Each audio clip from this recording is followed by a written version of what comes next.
Ready to jump straight in? Ready, guys? Yeah. I'm contemplating leaving that in, but here we go anyway. Jarret, how's it going, mate? Another week? Another week.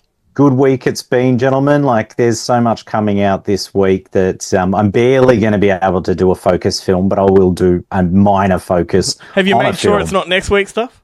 No, this is all August 7th, I guarantee that. Because I tell you what, August 14th is a pretty bumper week, and August 21st, it's a couple of weeks of some big releases, but this week is gigantic. The headliner, though, for me, is Universal Pictures' release of The Fall Guy, which I have pre-ordered, that beautiful steelbook that's exclusive to JB, but it is coming out trade-wide on 4K Blu-ray and DVD. The only difference, apart from the steelbook with the JB SKU, is it's got the Blu-ray, but if you're a 4K fan, don't despair, because the 4K actually has all the special features on it anyway.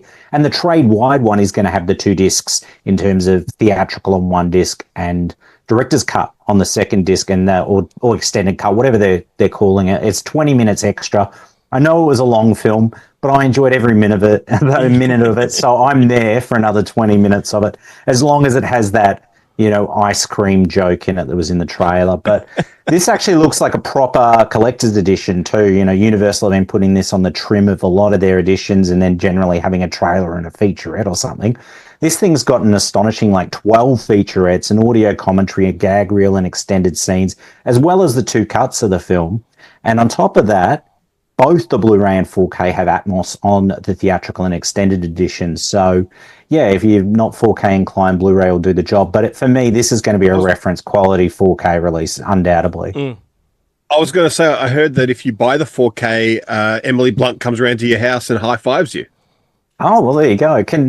Any chance since I've ordered the steelbook that I might get Gosling over to do the high five? Because I reckon he'd be fun to hang out with, I'd get him along and get him to do some commentaries on films that maybe he wouldn't necessarily talk about, like that one he did with Anthony Hopkins, Fracture. That one that he did, was it Believer. Stay? That one he did with Ewan McGregor? Yeah, true.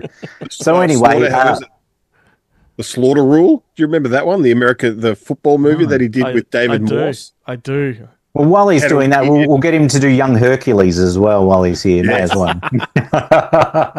Also, out this week from Universal, and I know you're doing the interview on today's show, and that's Abigail. And that one's coming out in a collector's edition. And again, it's a full-pledged collector's edition because you've got a commentary, there's 4 featurettes, gag reel, and deleted scenes. So it's a pretty comprehensive release. Just Blu-ray and DVD on this one. But knowing what Universal have been doing in the States, where they've released the Blu-ray, then 6 months later, they've been releasing them on 4K. So I'm actually going to wait this one out and see, because I really enjoyed this film. I want to own it, and I'm not going to get screwed like I did with the Black Phone, because they did it with Black Phone, they did it with Megan, they did it with Violent Night. So we know they're going to do it again with this one, because this was a pretty modest success. Ghost. Yeah, I know.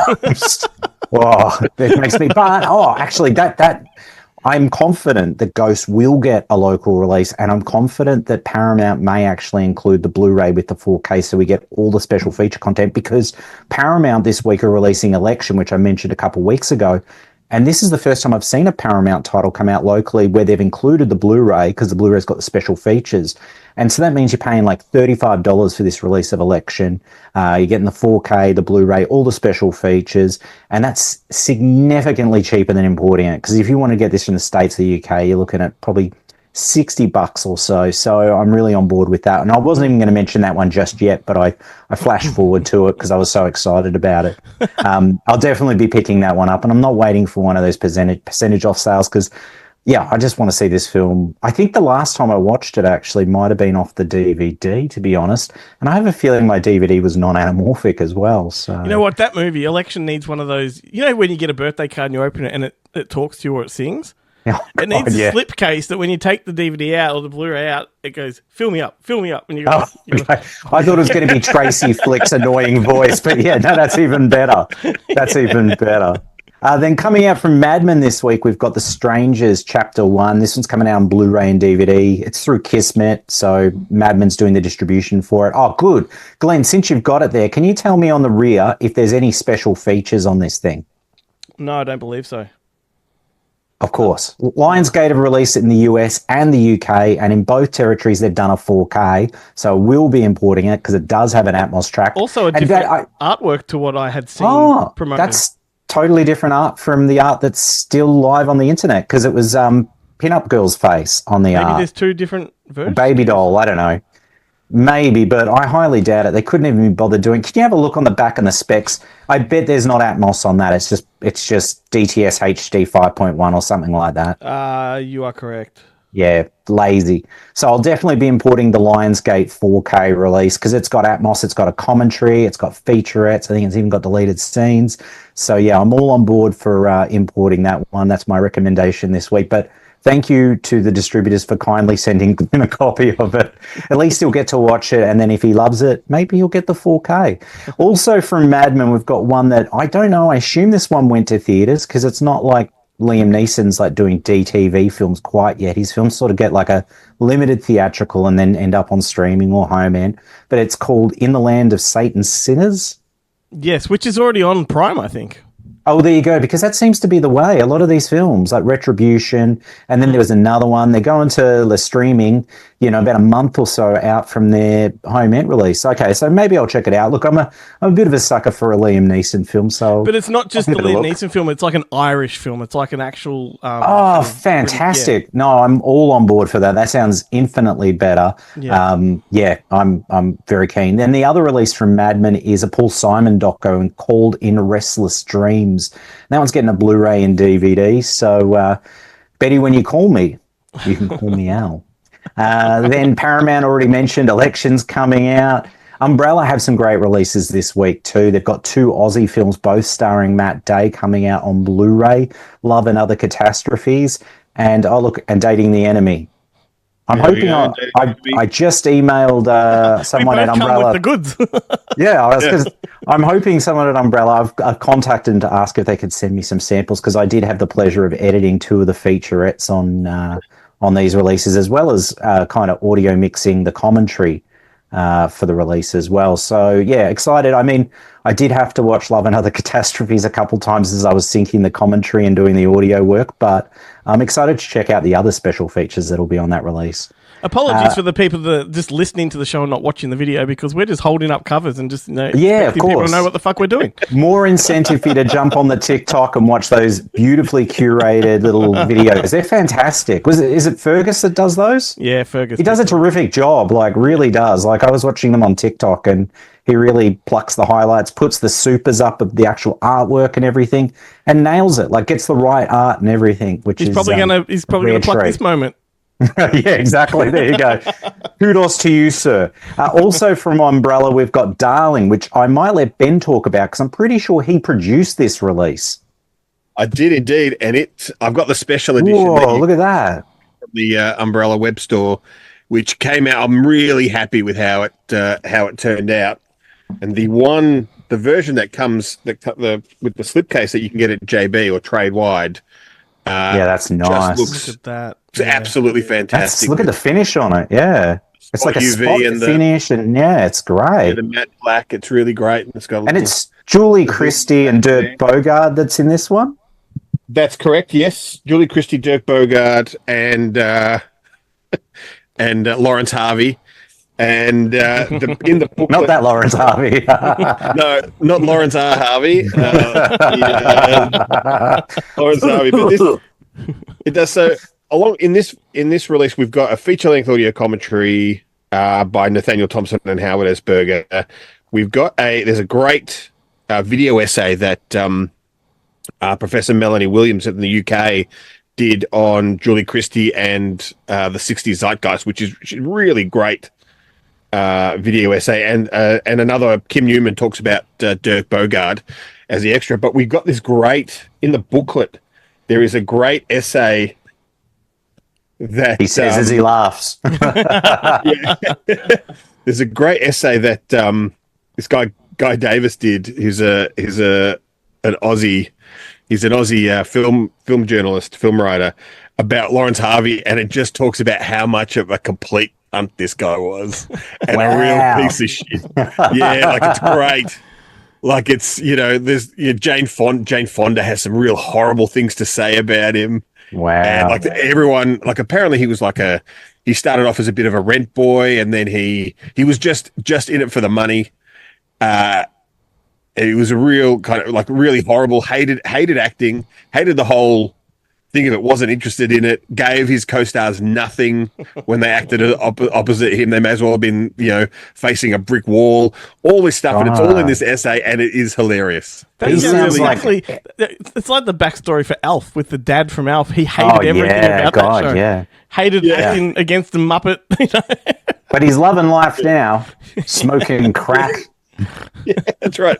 Banging teenage doing orgies in dilapidated houses and I believe those are called soup kitchens. Soup kitchens, that's right. Yeah. Oh man, no, that sounds like a great release. Yeah, I'm actually never seen Darling, so I'm quite keen to check it out. And I didn't pick up the old Studio Canal release, so the fact that you've produced this one with Umbrella and it looks fantastic. Is it a drama or is it a comedy or is it a bit of both? It's a bit of both. Look, it's basic. It's a kind of it's a kitchen sink drama, but it's like a real fancy kitchen sink. Okay. It's got one of those hose nozzles that you can. Yeah.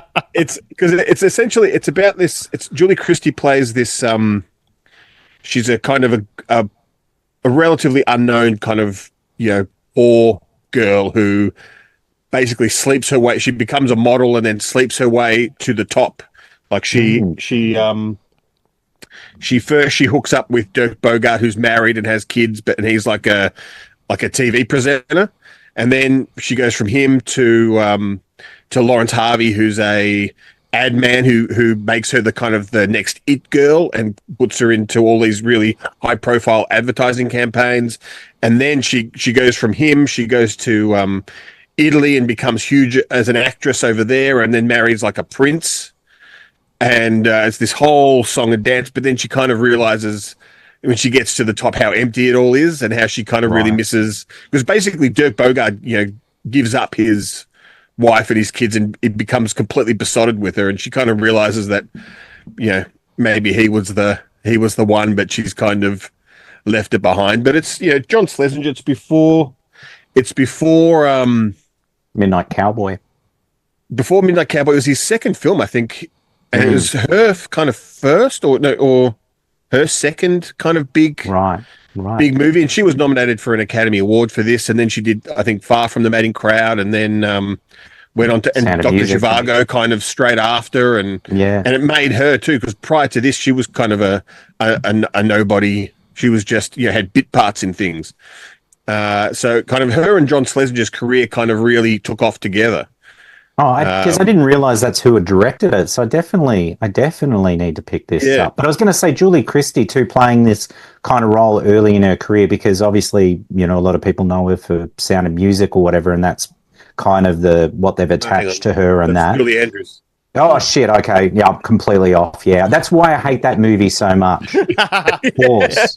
Julie Christie. Christie's the one from McCabe. We've said my disdain, and I know Glenn's got disdain for that movie, and so that's why. Yeah. Yeah, mate. I'm in there. Traumatic. Yeah. Maybe it would have been better if Julie Christie was in it. A very different film. Yeah, because I don't think Julie Christie can really sing.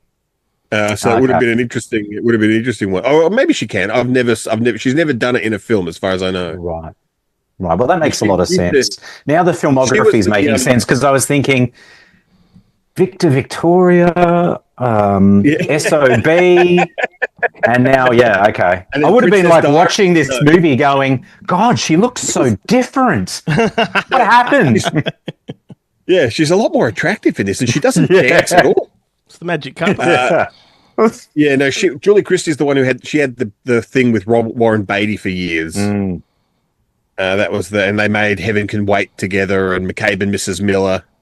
Oh yeah, with what's his name, Bob Altman. Yeah. She's actually still alive, Julie Christie. She's just kind of retired and off doing her own thing. She's got a doppelganger that's on Shark Tank.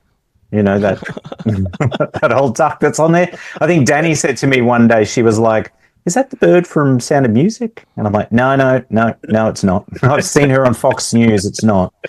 Not that I watch Fox News, but I do. No, I do. Julie Andrews again. Yeah, exactly. Oh my God. Moving on. My mind, it's like what is it, the Bernstein Bears and, the Brownstein Bears and all that sort of thing. It's too much. Other releases from Umbrella, they've got Primeavals, which is coming out in a super deluxe edition that Ben's probably got right there. He does have it. Of course he does. He's got every new release that's coming out from Umbrella this week. Got all of them. Literally, this is the first time that I've got the releases kind of early. Yeah, I was going to say, look, and kudos to Umbrella as well. I've been seeing on the internet a lot of people receiving their August releases well ahead of the street date. They were receiving these a week to 2 weeks ago, which is like a big first because most of the time they're not getting them out until after the street date. And I mean, the collector's edition, there is no real street date because you can't go in store and buy it. But yeah, it is great that they're getting them out. I will say early. it's because I believe I think it's these ones.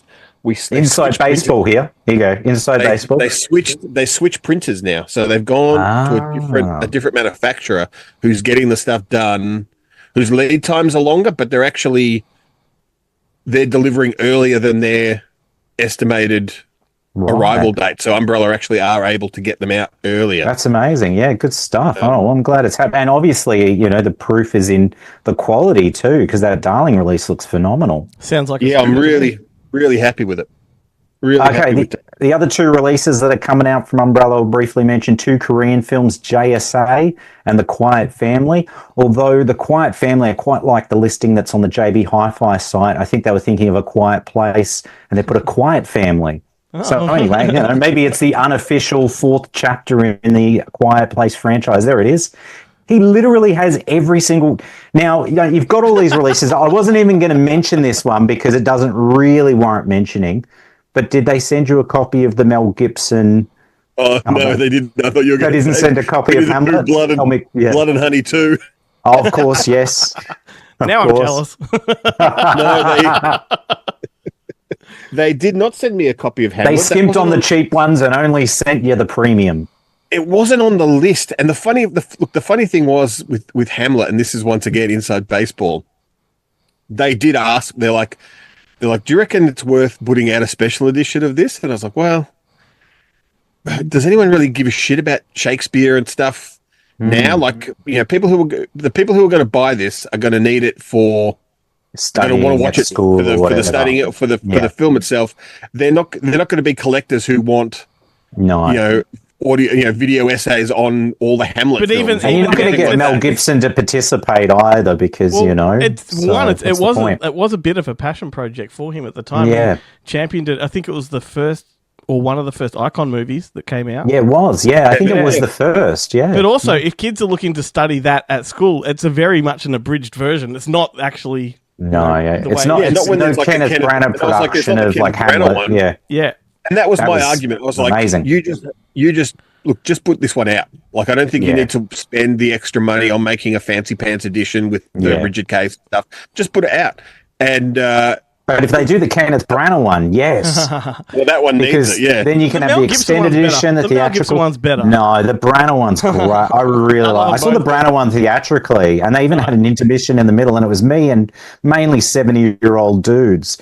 But they were a good crowd. They stayed quiet. Most of them slept. You watching this in a White Castle? Were you watching this at a White Castle? Yeah, it was. But it was like a 4D experience.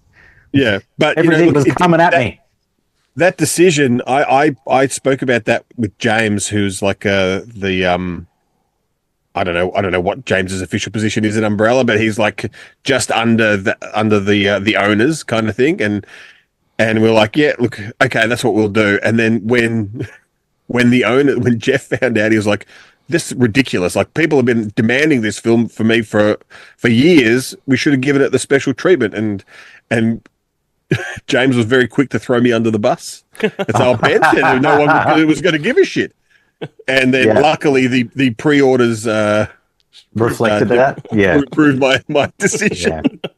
Yeah. You got better chances of the Man Without a Face selling more units than Hamlet or Tim. At least Tim is. Oh man, Tim, they'd be the man because we actually need a proper scan of that movie. The only ones that have ever been out are usually those budget releases that are taken from a broadcast master, not from the original film elements and that. But yes, moving on, gentlemen. Studio Canal this week, they're releasing 3 titles. That's 5 fingers. 3. They're releasing. Yes, all of them. The first is The Conversation, which is coming out in 2-disc 4K. Actually, no, it's a single disc 4K, but the 4K has all the special feature content. So no need to buy that $160 import version with the cassette. Just buy this version and get the film and all the fluff in terms of special features, not the trinkets. With a weird cover art. Yeah, but that's the Studio Classics remaster. They're doing some strange things. I wasn't a massive fan. I've got the previous Studio Canal UK release, which has the great art, which is admittedly sealed, so probably shouldn't buy the 4K, but let's face it, we know I will. And also from Studio Canal is One from the Heart, the Coppola film, and good news is that Studio Canal are doing a 2-disc release of this locally, 2 4Ks in the 4K and 2 Blu-ray in the Blu-ray. So you will get the original 1982 theatrical cut plus the recent 2023 Encore edition of the film as well, plus all the special features. I stupidly bought that one on import from the UK because I didn't think there was going to be a chance it would get a local release, and of course it did. At least mine has a pretty slip on it. Yeah, I don't really give a shit about that, to be honest, not with this particular film. The last one from Studio Canal, Soldier Blue, we only spoke about that one recently. It's coming out on 4K Blu-ray and DVD. Have I ever told you about the pissing story? From alternate worlds. Then the last distributor, our second last distributor, because there is a token distributor I will mention at the end, but second last distributor, Sony, releasing Tarot on Blu-ray and DVD. Glenn and I got to see this one in a private session. It was just Glenn and I think it was on the opening day of Monster Fest Weekender, because I think I went and watched that and went straight to Nova. And I enjoyed it for what it was. It's, it's pretty much like a Final Destination film. Yeah. And the directors that are on the show next week. Oh, well, there you go. So I won't say anything rude then. But in terms of... I'll only listen to next week's episode, though. Exactly. Yeah, exactly. You can say whatever you want this time. Not so much the special features, just the disappointment that there wasn't an alternate cut of the film. I kind of felt like maybe if the film had done box office, they may have done like a, R-rated edition or whatever they were calling it in the States. Yeah, because it felt like there was more that you just didn't see that was shot. Anyway, I enjoyed it for what it was, and I'll definitely add it to the collection at some point. Then the last distributor I will mention that's releasing titles this week, and Glenn will be delighted to hear, it's Eagle Entertainment, and they're all only DVD, but one of them's got his mate in it, Hellhound. Mate, and we've got Lewis coming on the show in a few weeks to talk about that. And excellent. My Big Fat Greek Wedding 3 as well. It is I brought that up in the interview. Yeah. Anyway. But it's a really good movie. Like, I gave Ben a copy. It's better than the last couple of John Wick sequels. Oh, wow. Okay. That sounds cool. Yeah, because I remember you saying something about it around the time you were actually doing the interview with Costa. Now, I will mention other titles that are coming out. No, Lewis. He's doing Lewis, not Costa. Oh, yeah. I get them confused. Costa's the picket fences saw one, yeah? Yeah. Costa's that's the great divide. Yeah. That's the divide that's going to break Good Movie Monday apart. Because I'm Team Costa and Glenn is Team Lewis. I'm kind of with you on Costa, and maybe it's picket fences that got me across the line, because I love that series. And that's when Ben says to me, "No, that wasn't Costa. That was Julie Andrews." that was Lewis. Yeah. Well, Lewis was on. Lewis was on the cop TV show with Sammo Hung. Do you remember that? Do you remember they did that? He had that TV show. It had a crossover with Early Edition and everything. No. In the Heat of the Red Sun. No, I should have made that up. Hang on, what was he's looking that up. Boy, he's looking that up. I'll mention the other 2 releases that are coming out from Eagle are Snow White and the Seven Samurais. Directed by Michael Su, who was Albert Pugh's Oh, DOP. Wow, cool. Yeah. Yeah, awesome. I didn't realise that. They were cool. Actually, there's 2. There's the Butcher's 2, or Butcher's Book 2. Yep. Adrian Langley, the director of that, is on the show in a few weeks' time. Oh, well, there you go. Because Butcher's came out like a long time ago. Was that the one that was kind of like an unofficial Texas Chainsaw Massacre sequel? Kind of. And this one, this is the actual chat. I've already recorded it. Is really interesting. He's making this as an anthology franchise. So every installment is a new hillbilly family. Oh, cool. I like that. And this one, number 2, is much better than number 1. It's really fucking creative with the kills. And that's really cool. Well, doing that kind of anthology across films means he could do a universe and potentially bring them all into one. He's calling it Kill Billy, the genre. Yeah. See, I was a bit upset when I heard that because I was hoping that was going to be an anthology series of killer butchers, and there's just like beekeepers, but they're like the League of Butchers. But then I would have been upset that you hadn't got the call to reprise your role as Butcher Ben for it. As Butcher Ben, yeah, that's right. Yeah. And every installment has a cameo from Sam Neill doing "We Like the Boogie." Yes. I'm sure Sherry Moon Zombie somewhere out there, like actually screaming that she's not a part of this Kill Billy universe at this point in time. But it's not too late. We do like joke a little bit about some of the stuff that Eagle put out, but Hellhound and Butchers, they're really good. What about Walden? I haven't watched it yet. I have a copy. Yeah, Emil Hirsch. Yeah, it does look interesting. I mean, they put out some great stuff. I would argue that it's not that they put out inferior product; it's that they don't have the faith in their own releases and they don't put them out on Blu-ray. Yeah, it's true. Yep. It's true. It's a shame. But anyway, gentlemen, that's all the releases. But I'm not going because I do have a quick focus before you jump in. Oh yes. Martial Law. Oh, I remember Martial Law. Yes, yeah, I do. Not to be confused with the Cynthia Rothrock film. Yeah, no, yeah. I think they made 2 or 3 of those. But it's Kelly Hu. The 2 cops are Kelly Hu and Louis Mandylor, and then Sammo Hung comes over from Hong Kong, a la Jackie Chan in Rush Hour to solve crimes, and then sticks around for an entire 2 seasons. Terrific. I do remember it. I never watched it, but I do remember it fondly, like seeing the ads for it and that. And I think it might have stalked late night TV at a point in time. Certainly did. Here's the focus film, gentlemen. Off Balance. This one's directed by Ruggero Deodato, and it's from the very late 80s, I think about 88, 89. It was a film that I had avoided on VHS because it was released through like Delta or City Lights or someone like that, because I didn't find the artwork all that appealing. That was like the artwork that was on the video cover. Yeah, that's awful. It's really bad. But basically, it is kind of like a post-Charlo film. Michael York plays lead in it, Basil Exposition. And I was going to say, he's doing his best David Carradine in it. In that Inside Art, he just looks exactly like old David Carradine. Totally does. Like Big Stan David Carradine. Well, he's got like an aging sort of disease, similar to the one Ralph Macchio had in that geriatric kid movie that came out for TV back in the 80s. Before Benjamin Button stole its thunder. Yeah, but that was the reverse aging, wasn't it? Where he was an old man. Starts off old and he just gets younger. Yeah. And this is, it's a Kuro piece. It's not so much a recommendation as a Kuro look if you haven't seen it. I was glad that I probably waited and watched it when I did, because as he's when I say gradually, it's all probably in the span of like a few months, he's rapidly aging. But as he rapidly ages, he becomes more and more mad and basically is out there killing with no real rhyme or reason. And Donald Pleasance is playing a very much like a Loomis kind of character. So it's a bit of cat and mouse between the two. Look, it's fun. It's Ruggero Deodato, and I believe it's his least favorite film, which is shocking because the guy's directed a lot of shitty movies, and this isn't, in my mind, one of them. He said because it was his least personal film, and I was thinking, well, Cannibal Holocaust and Body Count were personal movies, maybe. That's the same as Oliver Stone disregarding talk radio. Yeah, and what a masterpiece. Yeah, exactly.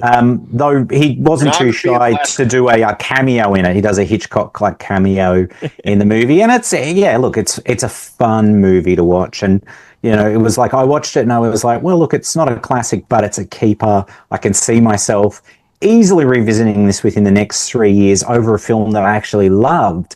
Because, I'm like, oh, that was a really good film. I really enjoyed that. I've got to keep that and revisit that eventually. But I want to recapture that feeling of greatness. So it's probably going to take 5 to 10 years. Whereas this, I was like, this was pretty much a shitty movie that I enjoyed and I know I'll come back to in 3 years' time because it's kind of like a comfort movie. Yeah. But anyway, Off Balance, my focus feature film for the week. It's out through Cauldron Films, US release, and I'm pretty sure, no, it says that it's locked to Region A, and this one is actually, because I had to switch the player to Region A. So if you don't have a Region Free player, you're doomed. But just go out to Kmart or wherever and buy one of those laser players for like $80 and be done with it and stop complaining about region coding. Anyway, gentlemen, that's it for me this week. So until next time, stay physical. Stay physical.